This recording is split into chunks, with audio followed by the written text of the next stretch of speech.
Hello. Right, I'm making this video today. Just got to settle into it. Get past the belly bit. I'm making this video today to talk about, mainly to talk about the fight or flight chemical reaction and what happens when that happens. I hadn't had any real exposure to it for quite a long time, and none in my life has ever eclipsed the influx I received a few weeks ago. It was a legendary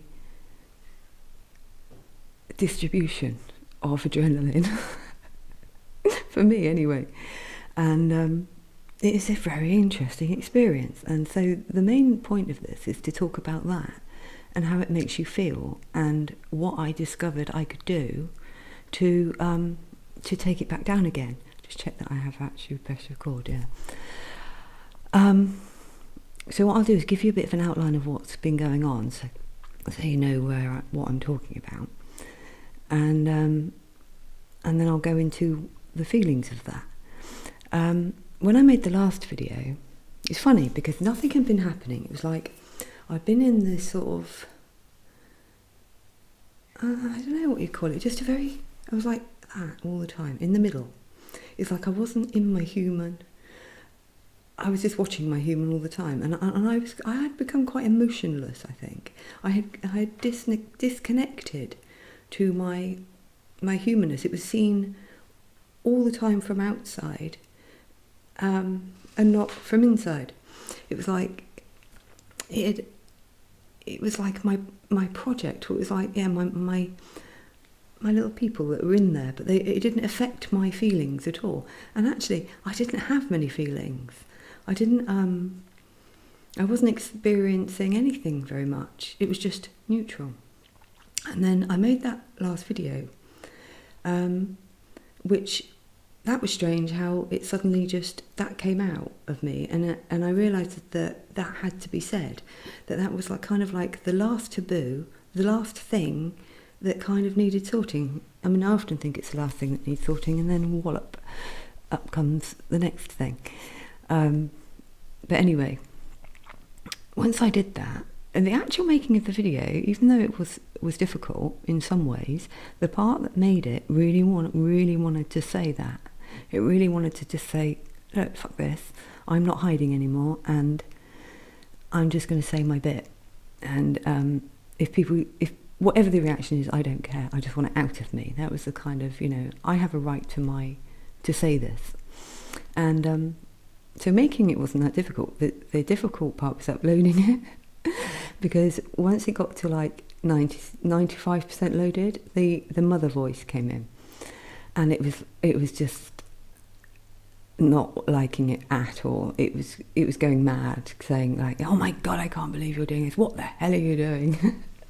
Because when I was a child, I was absolutely sworn to secrecy, and repeatedly told all the terrible things that would happen to me if I told.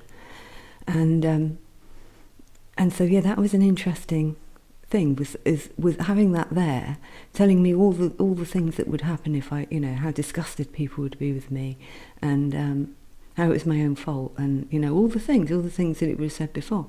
But again, there was this distance from it, and just sort of watching it go up 96%, 97%, and it getting more and more and more distraught, and then allowing, once it actually reached 100% and it says your video is now ready to publish, that part was just, it was saying, this is my worst nightmare, I can't believe we're doing this. And it made me laugh, because I realised that 5 years ago, if I had dreamt what I was doing, say I'd had a dream and it was actually a dream of the future and I was doing this, so when I woke up I would have said I'd had a nightmare, because it was like that would have been my absolute worst case scenario, to put my most inner shameful things out into the world. And that's what it was saying, you're going to put this in the world, I can't believe it. So then I allowed the other part that had made the video to step forward and push the publish button, and then the mother one was, oh my god, and it wasn't very happy about it, but it was okay, it was fine. And then the next morning, when I got up, it immediately kicked in, going, "Oh God, don't go on the internet. Don't go. People are going, oh my God, what are people going to say?" It was just, and of course, it realised then that nobody said anything horrible. Nobody was negative about it. In fact, people reached out to me to tell me that their own things that had happened to them, things they'd never told anyone before sometimes, or had only told, very in therapy or something like that, but had never actually just said it. And it certainly helps to get these things out of us. And so, that part realised and died down. And it did, felt like it's done. There's no taboos left, there's nothing. That's it. And I made that video when my partner was away. And he was away in London.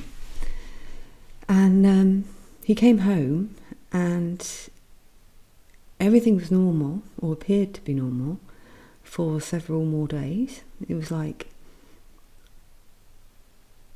life just sort of carried on. I noticed there was something a little bit funny about him, but I couldn't figure out what it was, because he was still saying all the same things and acting the same way, but there was just something weird. I couldn't quite put my finger on it. And then on the Sunday morning, he walked into the bedroom after taking the dog out and just said, "I'm going to leave." I was like, "What? Leave what?" I was like so surprised. I just couldn't believe it. It was so shocking. It was the most shocking thing I'd ever heard. It was just so shocking.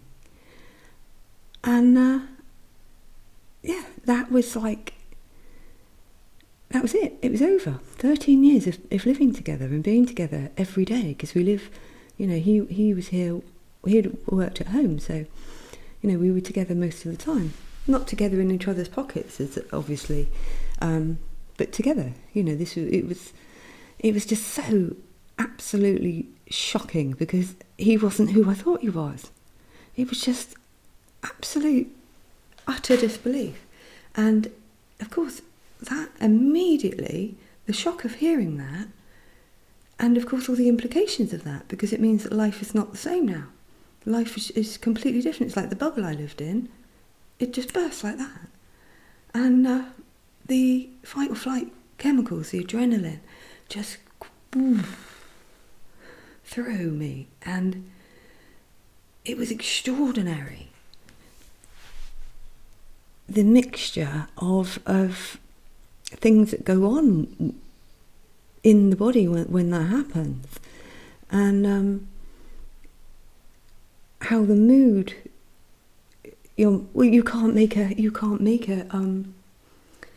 rational thought, really, because fight or flight's there, and so the danger element of what's happening, it's just suddenly there on fire, and just seeing everything and all at the same time, and all the implications of it. It was like extraordinary. And horrible. Oh, it was horrible. Because when you have a shock like that, it hits you over and over and over and over again, because it's so shocking. And so it takes days for it to properly sink in. Like the first 24 hours, I think, I was like that all the time. Every time I thought of it, it hit me again. And it just disrupts everything. Like, you can't sleep, you can't eat, you can't think straight, you can't really function. But at the same time, it's feeling like you can't function. You're actually just functioning, because my functionality didn't really suffer. And it was a really strange scenario as well. Everything was weird. It's like, I said to my brother one night, I said, I feel like I might be stuck in a lucid dream and I can't wake up, and I'm thinking it's real. And he's going, no, it is real. I said, yeah, but you would say that if you were in the dream, wouldn't you? But because my ex-husband, my son lives here, my ex-husband was here on holiday with his mother, who I haven't seen for about 20 years and was never very close to, and his my ex-husband's lady friend. They were staying with my son, And so the day that he told me, I rang my son and went to see him, and then he said, well, look, we're all going for lunch, come for lunch. So then I'm sat in this restaurant, and my world's exploded, and I'm sat with my ex-husband next to his mother, who's chatting to me about normal things, and I was thinking, what the fuck is happening? This is just the weirdest thing. And yeah, it was like I was on autopilot. But then every time I had a conversation with somebody about something else, it would hit me even harder again when I came back and, oh my God, I must have said that about 1 million times. But what I want to talk about really is the process that the mind goes through, and how when it's in that state, because even when it starts to die down, because to start with, it's there all the time. It's just crazy, and it's so uncomfortable. That's the thing about it. It's so uncomfortable in the body, and it just makes you feel terrible. But you realise it does that because you're in danger mode, and that means that's your survival. And so it can't let you rest again, because you need to be on alert, because it's the mind is like this, we're in crisis here. And so it's like it can't allow you to rest until it feels that the crisis is over. And also, of course, once the chemicals are in the body, they don't just go away just like that. And when they're in there, they're re-triggering. It's like you've got a little man, and he sits in that part of the brain, and when he sees danger, he bangs on the button of adrenaline. And once, he might have been asleep, right? He's been asleep for ages, he hadn't had to do anything at all. And all of a sudden this happens, and he's way out of bed, he's got his stick, and he's banging it, and he's like, where you go, yeah. Over and over again, more. Every time he remembered, he's banging it again and again and again. And realising that seeing him doing that and going in there and saying to him, stop hitting the button, you're okay. Start hitting the button. And yeah. You start hitting the button. And you go, okay. And then wait. And just getting it to move away from the button. I'm here. You're safe. Nothing's happening to you. Nothing's going to happen to you. And you go, okay. And then and eventually you get it to stop. You get it to move away and come to you, which then can stop. It's still going to be there because it's released so much, but you're not adding more on top, because it becomes so reactive when the chemicals are already there. It's like a little completely neurotic person that is scared of everything, and it scares itself, because then the thoughts come in, and it hears a thought, and it's like, it believes all the thoughts. It's so yeah. Moving it away, and that's, I don't know, it might be useful for you if you have that, you feel that feeling in it. Imagine this little man who sat there doing that, and pull him out, because that's what I realised, is that there's always this part that is not perturbed at all. Doesn't matter what's going on, it's just absolutely fascinated with everything. I found that no matter what was happening, I had a panic attack one night. I've never had a proper panic attack before.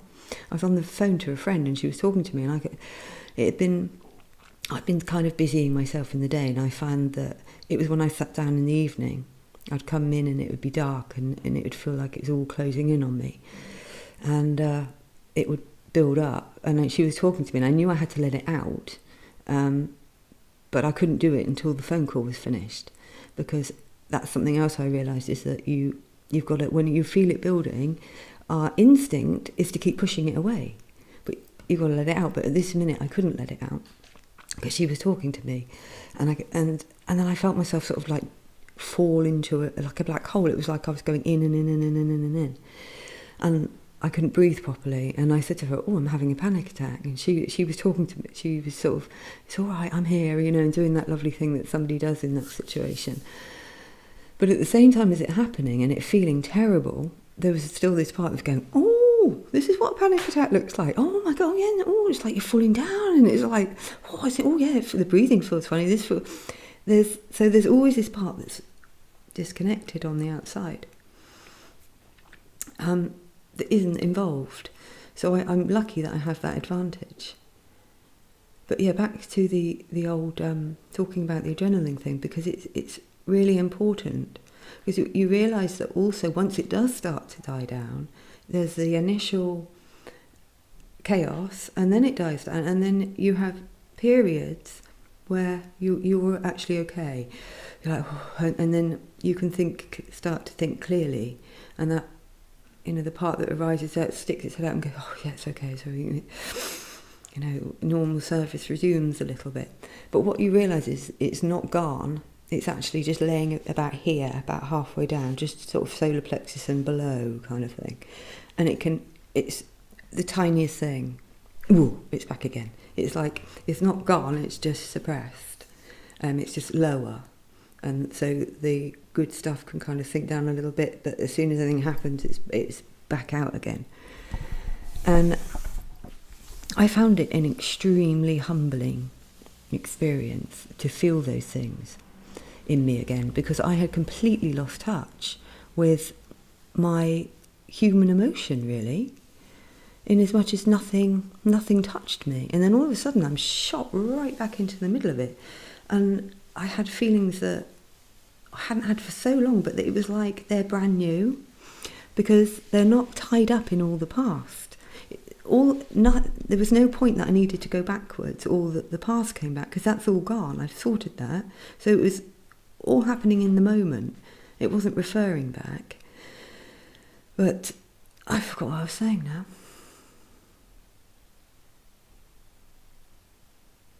Blanked. I don't know what I was saying. I am still mad. I'm not. It hasn't cured me of my madness. About the chemicals sort of being able to trigger and humbling and all that. Yeah, I realised that I felt feelings that I hadn't felt before, and it connected me to people in a way that I hadn't been connected for quite a long time. I'm not saying that there was anything wrong with what's happened up till now. That was a process that I needed to go through. I needed to be up there to sort out all of that. But this was what I needed to bring me back in. And it connected me to the fact of loneliness, because I never felt lonely. Because when you're not in fight or flight mode, when you haven't got those chemicals in you, you feel contented because you're not in danger. But when they're there, our instinct kicks in that we are a pack animal and that I need a pack, and I haven't got a pack. I'm vulnerable and I'm alone. And here I am alone. Because my son lives in town, but he's got a child and a wife, another child on the way, and I haven't got a circle of friends. I haven't got my family, I haven't got anybody. I had my son, who was brilliant. I mean, he was brilliant and still is brilliant. And I had people in the computer, and it was like they were amazing, because I just felt so totally on my own. And realising, oh my God, I've made this for myself. I've created this where I haven't got people that I can ring up and say, can I come round, or can you come round?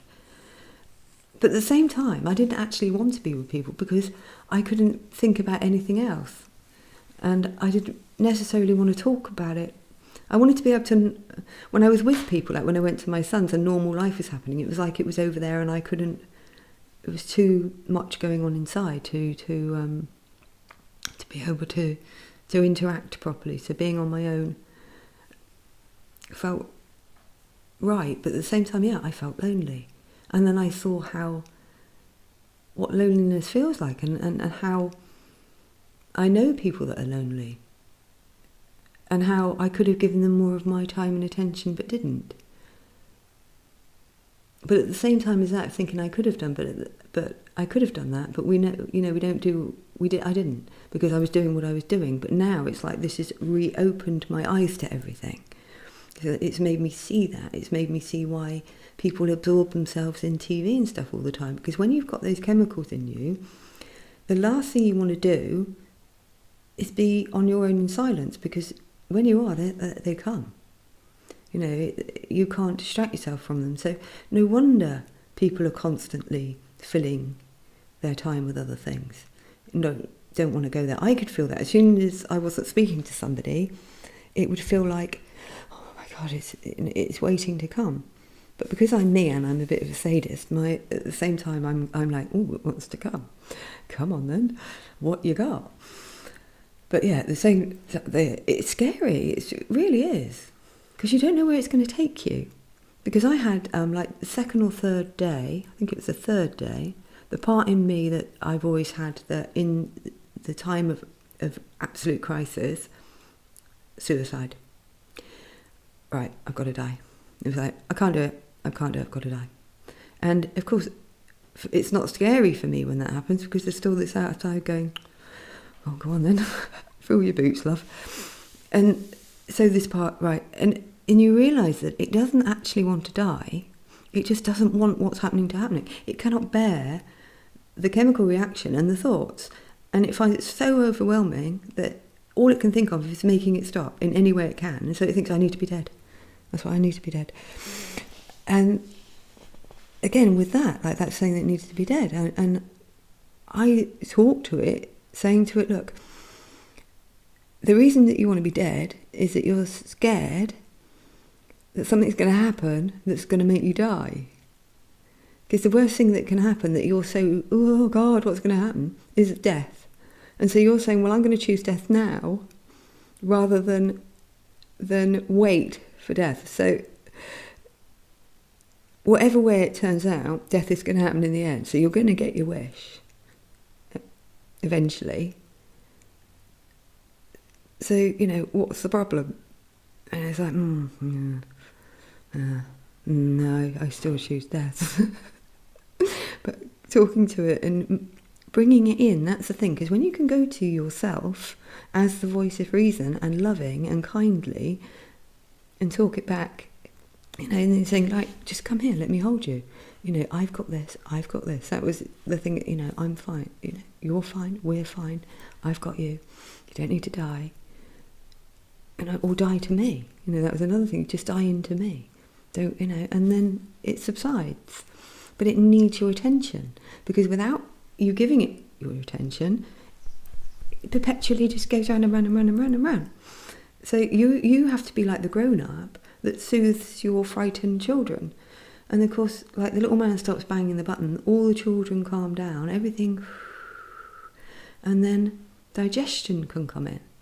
Then you can sink into the deepness of what's just happened. And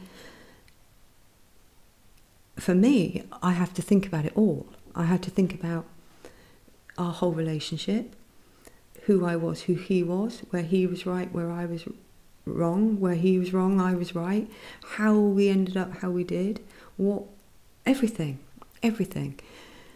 Because that's the only way that you learn, isn't it? Digestion of something after it breaks. It's just like, okay, so why did it break? And it wasn't in any way that I wanted to unbreak it, because there was never a question in me from when he said the words, I'm leaving, was that he should stay. Because the fact he wanted to leave, there was nothing in me that would say, well, I need you to stay, because he wants someone to stay with him that doesn't want to stay. You know, there was never any argument, and there was a little bit of animosity for about 5 minutes. But besides that, there was no kind of, like, he was wrong, or that he shouldn't do it, or that he shouldn't be with anybody else. There was no jealousy. I didn't mind that he was going off with someone else, because he's fallen for someone else.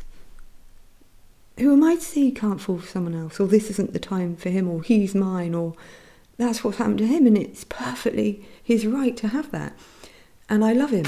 I'm not in love with him, but I love him, and I will always love him. And that will never change, because we've had a really good time together.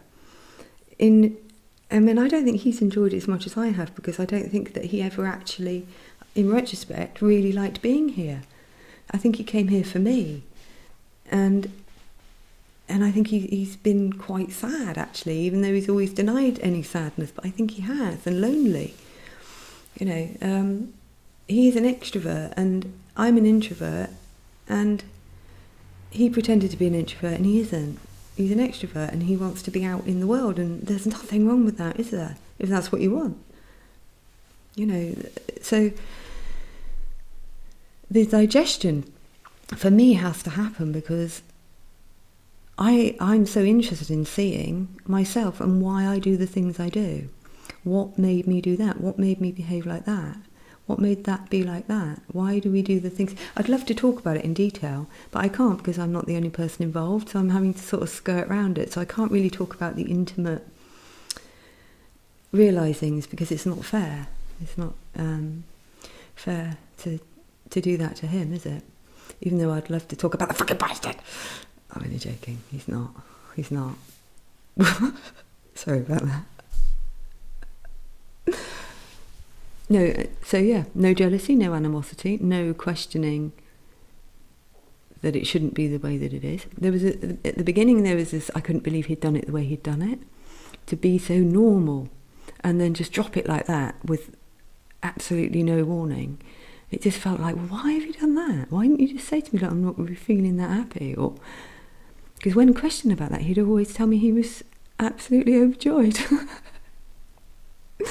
So yeah, there was that. But then I was talking to my brother about that. I kept saying, I can't believe he did it like that. And he said to me, yeah, but you could have had a year of misery. He said, if you think about it, it actually worked really well, didn't it? Because up until the minute he told you, you were happy. You were thinking everything was fine. So there was no interim period of misery, oh, let's break up. It was just happy, gone. I mean, that's actually better, isn't it? If you look at it. I mean, it's shocking, but I obviously needed that shock. Nothing was wrong. It's all absolutely perfect. And I have no idea what's going to happen. None at all. But that's really exciting. Because life is going to happen. And I don't know what it is. And that's far more exciting than that. That's nice. It's all right. It's kind of like the thing that you think you want, which is this to be always out here kind of thing. That's what, I thought, sorted that now. But actually, what you want is life. To feel frightened, to feel adrenaline in your body, to feel like, oh, if I do that, what will happen with that? And to make mistakes and to do things and then think, oh, I shouldn't have done that, because it's still the play of the mind and seeing how it plays, like the male and the female aspects. Like the female wants to, it's like my inner female she was like, had been dormant for a long time. In my relationship, I was in my male energy or my child energy. We played together very well, but my female wasn't active within my relationship. She'd like gone to bed. I said to people, it's like a few years ago, she went to bed with a hot water bottle, and she's just not been interested in any kind of, I thought it was menopausal. I thought, I finished with all that, really, like that. I mean, I'm not saying that we weren't still active, but it wasn't. But my female wasn't there, and then, yeah, this happened. And to start with, my female was very much, men are, you can all just fuck right off. I don't want anything to do with any of you. And I had a couple of days after he went, a friend who stayed before stayed, and I was feeling very vulnerable, male friend, and obviously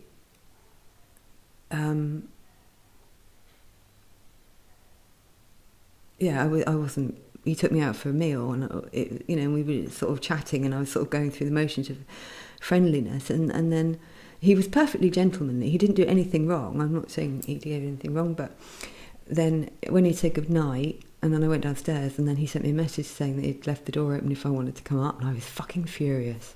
I was absolutely livid and frightened. I felt very like, oh my God, like I hadn't even considered that he would feel like that about me. I didn't think about men thinking about me in that way. It was something and then realising that,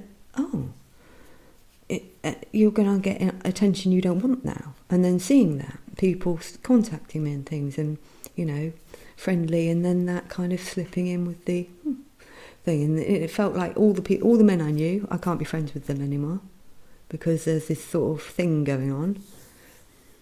But then my inner female suddenly erupted. I woke up one morning and I suddenly felt like I was just like completely alive. I was like, She's like, good morning. It was like, she was just like rampant. And it was like, oh my God, it's still there. And I just felt like floating and feeling just completely womanly and sexual and amazing. And then that's just like, that was astonishing. And also amazing. It's all so great. It's also because I have no idea what's going to happen, but I'm just loving the fact that I'm in this. I'm having an experience. I'm having a life. And it's like being a new person, because all the stuff that was there that would hold me back before is not there. So it's like being reborn. And it's like, I have no idea how the world works. No idea at all. I'd segregated myself from it so much. I don't know how to pay a bill. I don't know how anything works, because that was how we kind of divided things. I didn't like things like that, so I pushed that onto Guy, because he was good at that sort of thing. And so I just think, I don't like that. So he would just do all of that. And so I hadn't even thought about paying a bill or how anything works, or if anything went wrong with my computer, I would just say, this is going wrong. And he never ever showed any discontent in being asked. And so I just automatically asked. So, and then suddenly, I didn't even know how the phone works. I picked up the phone and I needed to find out if there was a message. I didn't know, because I never answered the phone. Didn't like the phone. It was on his desk, so he answered the phone. And then thinking I didn't know how the phone worked, somebody asked me for my address and I didn't know it. That's terrible. I didn't know the actual name of my road. I know the name to say it, but I couldn't spell it. I think, I don't know how. I thought, oh my God, I don't even know where I live. It's like I literally had completely disconnected. And then back in it. And I don't know what's going to happen. I'm going to probably have to sell my house. I've got to move.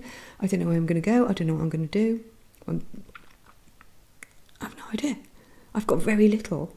And I don't care. Because life's happening. And life's exciting. And so I've just got to suck it up, buttercup. That's what I've been saying to my mind a lot when it starts. Just suck it up, buttercup. And it goes, all right. Some of the time. A lot of the time, up until this, now it's actually settled.